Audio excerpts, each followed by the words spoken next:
Gospodarstvu se danes ponujajo nove priložnosti, predvsem tudi zaradi krize. Kajti kriza je tisti čas, skozi katerega nastajajo nove turbulence, nastajajo nove ideje, veliko novih idej. Takrat, kadar gre za preživetje, smo ljudje izjemno ustvarjalni, tisti, ki ne popustimo. Tako so priložnosti za srednja, za mala podjetja, priložnosti za to, da opogumimo mlade, da bodo naredili korak v smeri podjetnika. Kajti ogromno je tistih idej, je tistega dela, ki ga je treba znati samo videti. Slovenija je izrazito nerazvita na področju servisov.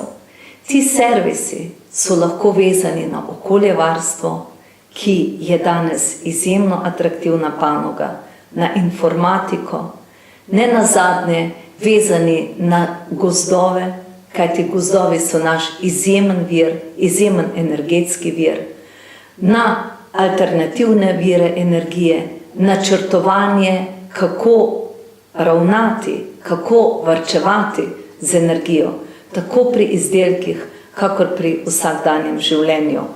In ne nazadnje, tudi kot starajoča družba potrebujemo popolnoma nov pristop k obvladovanju bolezni, k obvladovanju tistega časa, ko človek pride v stanje, ko ni več dovolj močan, da bi lahko urejeval in seveda bil sposoben živeti sam s sabo. Tudi to področje je tisto, ki ga lahko ravno v tem času močneje razvijamo in na katerega smo popolnoma pozabili. Sicer pa je v gospodarstvu predvsem potrebno se boriti za tista zdrava jedra, ki so tudi v tistih podjetjih, ki odhajajo v stečaj. In nikakor pustiti, da programi, če tudi so samo majhna semenčica zdravih programov, da ti propadajo.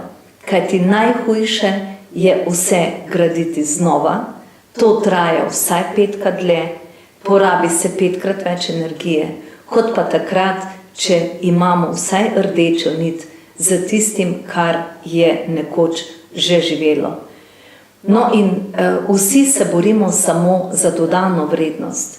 Nikjer pa ne pomišljamo, kaj pomeni kakovost življenja.